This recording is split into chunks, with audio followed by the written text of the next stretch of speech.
Hi student, and question number second solve करेंगे exercise 6.1 का triangles chapter से।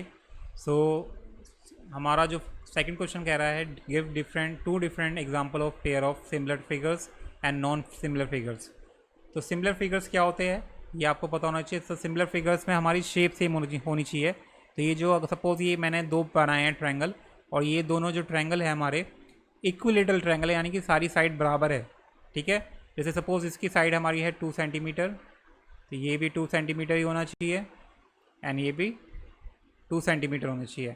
और दूसरा जो हमारा ट्रायंगल है ये हमारा 3 सेंटीमीटर का है, ये 3 सेंटीमीटर का, और ये भी 3 सेंटीमीटर का। तो अगर दो ट्रायंगल हमारे हैं सेम शेप के है, देखो शेप दोनों के सेम है, साइज मैटर नहीं करता, शेप सेम होनी चाहिए। अगर शेप सेम है तो ये दोनों ट्रायंगल होंगे हमारे सिमिलर फिगर होंगे। ऐसी दूसरा एग्जांपल ले लेते हैं हम। दूसरा है सपोज ये दो मैंने स्क्वायर बनाए हैं, शेप सेम है दोनों की, और इसको मैं ले लेता हूँ 2 सेंटीमीटर 2 सेंटीमीटर 2 सेंटीमीटर 2 सेंटीमीटर। देखो शेप सेम तब होगी जब उनके एंगल्स, जो कॉरस्पॉन्डिंग एंगल्स है वो बराबर होने चाहिए। ठीक है, ऐसे ही मैंने ये ले लिया, क्या नाम है, दो स्क्वायर। तो दो स्क्वायर के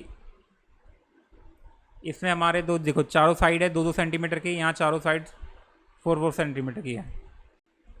देखो साइज़ मैटर नहीं कर रहा, लेकिन सिमिलर जो फिगर्स होते हैं उनमें साइज़ मैटर नहीं करता, शेप सेम होनी चाहिए। तो ये हमारा दूसरा एग्जांपल है इसका।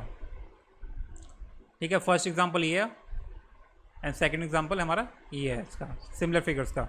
अब लेते हैं नॉन सिमिलर फिगर्स का। तो नॉन सिमिलर फिगर्स क्या होते हैं, जिनकी शेप्स डिफरेंट होती है। क्या होती है? Different shape. ठीक है, तो एक एग्जांपल ये है हमारा, दोनों के डिफरेंट शेप है, दे सकते हैं आप। और दूसरा जो हमारा एग्जांपल है वो ये है, मैंने एक ट्रायंगल बना दिया और एक बना दिया मैंने क्वाड्रिलेटरल, कोई भी, या रेक्टेंगल बना दिया मैंने। तो दोनों की जो शेप है इस केस में भी डिफरेंट है और इस केस में भी डिफरेंट है। तो ये नॉन सिमिलर फिगर्स के एग्जांपल है।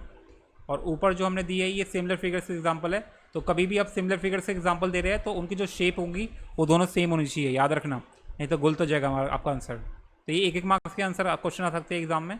तो make sure to answer this question and understand this question अच्छे से। Hope you like it. Subscribe for more video. Till then.